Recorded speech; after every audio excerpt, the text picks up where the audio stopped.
I'm Amber Philpott in Johnson County. Music bringing a community together. Tonight, how the duo Sunday Best hopes to do just that. A man mowing near a sinkhole on a Franklin County farm made a discovery yesterday that's led to the sheriff and the coroner setting up shop on the farm behind me. The road behind me is considered dangerous. We'll tell you what Anderson County residents hope to see done about it. Tracking, alerting, protecting. This is WKYT News at 5. The outpouring of support continues more than a week after flooding devastated an eastern Kentucky community. Flash floods hit Johnson County hard, killing 4 people and washing away homes.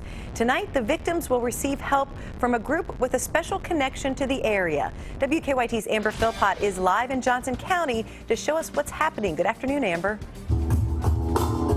Good afternoon to you, Sam and Jennifer. You know, we have been in Johnson County for over the last week, and you have watched how people have stepped up to really help. And tonight, that is going to continue to happen.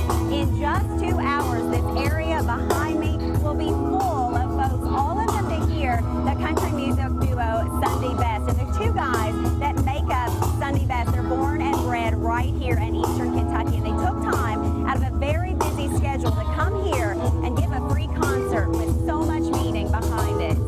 It was images like this that really hit home for the country duo Sunday Best. Watching scenes of devastation compelled them to want to do something. Last Tuesday night, we saw a video on Facebook of a house floating down the river, and I just couldn't really shake that. And the next day I called him. I was like, we have to do something. Tonight, Nick Jamerson and Chris Bentley, who got their start in Lexington, will play a free concert here in the parking lot of Johnson Central High School. We just hope the music and the 2.5 hours that the concert will be going on, it just kind of gives people a break from dealing with the devastation and the stress. And natives of Floyd County, they are coming home to the mountains. Their fans are members of the Kinfolk Nation, people who have supported them over the years, and now Sunday Best is returning the favor to their kinfolk members of Johnson County. This is where we're from, and it's a community that's been very supportive of our dreams. They are so humble and they have such great hearts. They are on the stage right now doing those final last-minute sound checks. They sound great. And by the way, tonight you can watch their concert streamed live on WKYT.com, and they're really excited about a lot of people being able to see and hear them tonight. So a lot of people, they have been stepping up to help, and we keep showing you the images, and I want to show you some images right now. We're getting a very unique view today of just how devastating those floodwaters were last week. Today, the Kentucky Department of Environmental Protection released drone video from the Flat Gap area. You can see where several mobile homes will wash off their foundations. The state EPA used the drone to look for hazardous materials and other potential environmental impacts that the water left behind. We've been talking about the kindness pouring into this area, and it continues. UK Healthcare, they're pitching in to help all of these flood victims. Faculty, staff, and employees, they're being asked to bring in donations for Johnson County. Items include hoses, cleaning supplies, coolers, boots, and paper plates. The donations drive began and will last through tomorrow.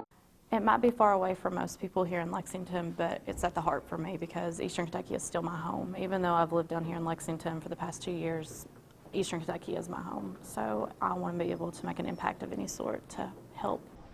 Well, those items will be delivered this Friday evening to the Big Sandy Superstore in Paintsville. Now, if you would like to donate to flood victims, it's very easy. You can do that tonight. You can make a phone call. Just dial 606-793-4003 to give tonight. And speaking of all of those donations, today I was actually over at the Big Sandy Furniture Warehouse to see all of those donations, and I'm going to show you that at 5:30. It's really incredible what everyone has done and what everyone continues to do for this area. In Paintsville, Amber Philpott, WKYT. Amber, thank you. Probably one of the biggest days Paintsville's seen in a long time, but what a great just boost of having fun after everything they've been through the last couple of weeks in that area. Sharing their talents and giving back to the region. Wonderful. Well, if you're headed to the concert or have other outdoor plans, it's going to be a great night. Unfortunately, our break from the storms may not last long. Don't like the sound of that. Chief Meteorologist Chris Bailey's here with a check of the forecast. Chris? Yeah, short term looks absolutely picture perfect across central and eastern Kentucky. A lot of blue skies out there.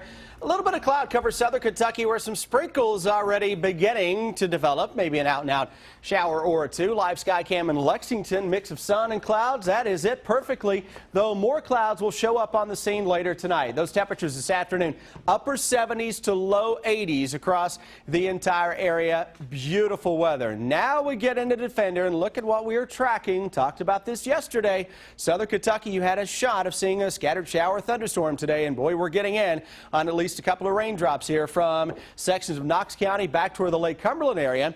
Starting to see a little more development now into parts of the Bowling Green area. The main show comes with an area of low pressure that is now beginning to spiral its way across parts of Arkansas and Missouri. That low is going to work its way toward the east across southern Kentucky, northern parts of Tennessee, and it's going to be a decent little rainmaker for some of us as we go into the day tomorrow. Short-term forecast, it's a nice one. We go from upper 70s to around 80 at 7 o'clock towards 70 as we go into the late evening hour. Southern Kentucky at any point this evening, a shower or thunderstorm is a possibility. Though when I come back in a little bit, we're going to track the focus of the forecast, guys. That will be on your Thursday thunder thread, and we'll show you who has the best chance of getting in on some more soaking rains in just a bit.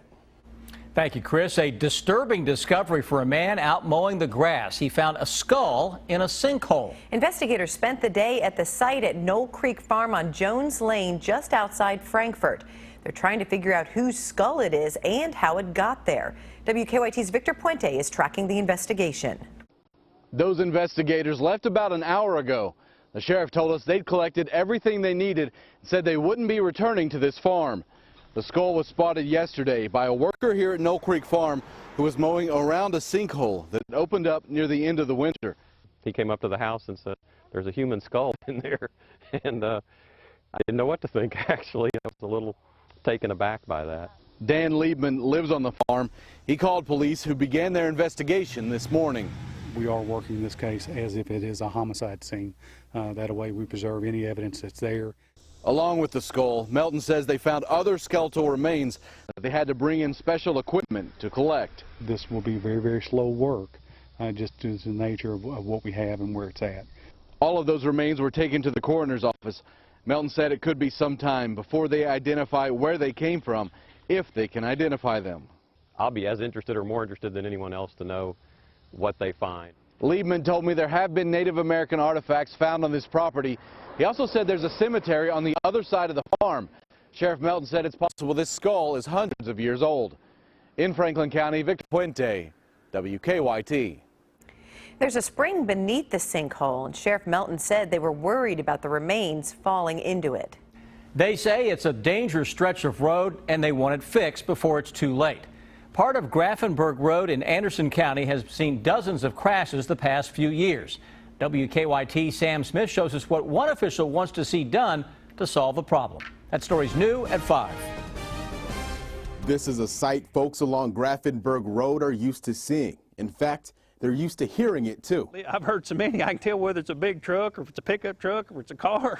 County officials say there have been 36 wrecks here from 2010 to 2014 and 5 so far this year. I think the biggest problem out there is not the speeding or the tractor trailers and other. It's just the way the road is, the shoulder of it.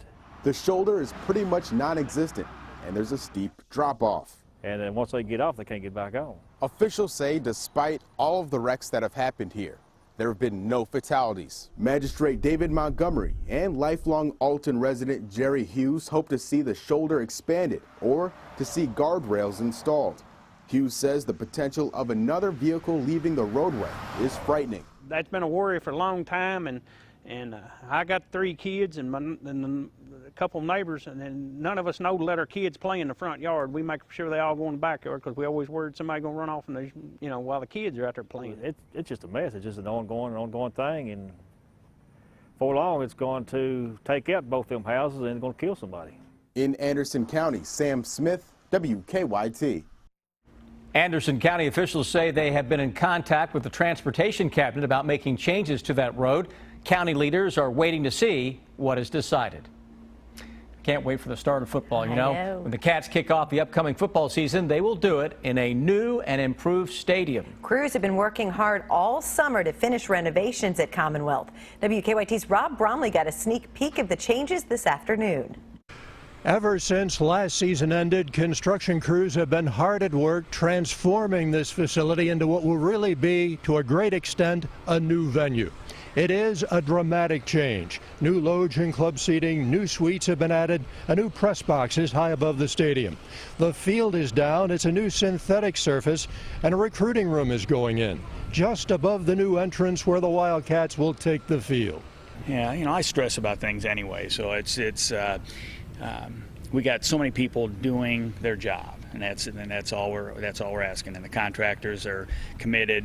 Our university folks are committed. Our staff, I mean, we're all ready, and we've all talked about when Russ says, "Here, we need to go do this," and the contractor and the project's going to leave the place clean. So it's not like we're going to have to do a cleanup. It's just we're going to have to do these little things to make it to make the house the home, and that's kind of our goal. The countdown is on to the season opener, 45 days to go. There is a tremendous amount of work to do, but the university is confident that it will be ready. The new Commonwealth Stadium. Louisiana Lafayette plays here on September 5th. Rob Bromley, WKYT. Total cost for the new Commonwealth Stadium is $120 million. UK has also begun construction on a new football training facility. New charges today for a man accused of killing 9 people during a Bible study. We'll tell you what's been added. Hackers prove even cars can be a target. What's being done to address security concerns in vehicles in better living.